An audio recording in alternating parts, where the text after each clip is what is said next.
Hello hi అండి. అందరు ఏం చేస్తున్నారు? ముందుగా అందరికీ హ్యాపీ సండే. సండే అంటేనే ఎంజాయ్ కదండి. ఎంజాయ్ అంటే చక్కగా నచ్చిన వంటలు ఫుడ్ మంచిగా ప్రిపరేషన్ చేసుకొని టీవీ చూస్తూనో సినిమాకి వెళ్ళో మంచిగా ఎంజాయ్ చేస్తాం కదండి. ఈరోజు నేను చేసిన వంటలు అయితే మాత్రం టమాటా వంకాయ పచ్చిమిరకాయలు వేసి చట్నీ చేశానండి. ఇంకా ఎగ్స్ అయితే బాయిల్ చేసి ఎగ్ కారం చేశానండి. అంటే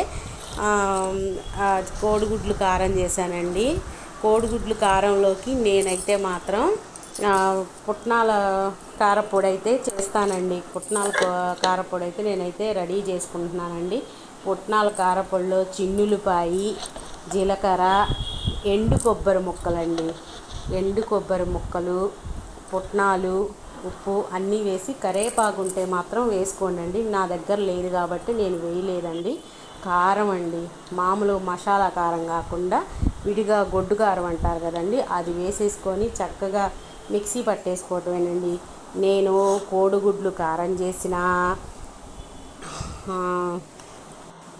కాకరకాయ కారం చేసిన నేను మాత్రం కంపల్సరిగా ఈ కారపొడి అయితే వాడతానండి.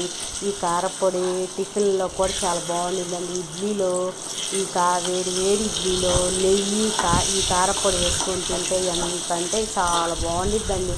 మా అత్తగారి సైడు బాపట్ల ఇటు సైడ్ అయితే మాత్రం కంపల్సరిగా ప్రతి ఇంట్లో ఈ కారపొడి ఒక డబ్బా ఉండాల్సిందేనండి.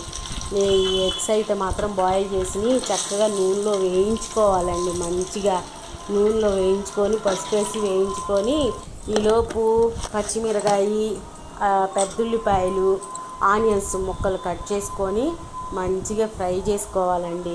మంచిగా ఫ్రై చేసుకొని చక్కగా ఫ్రై అయ్యి ఆనియన్స్ బాగా వేగిన తర్వాత ఎగ్స్ కూడా వేసి ఆ కారం చల్లేసుకోవటమేనండి. నా దగ్గర మాత్రం కరివేపాకు లేదండి. కరివేపాకు ఉంటే మాత్రం చక్కగా వేసేదాన్నండి.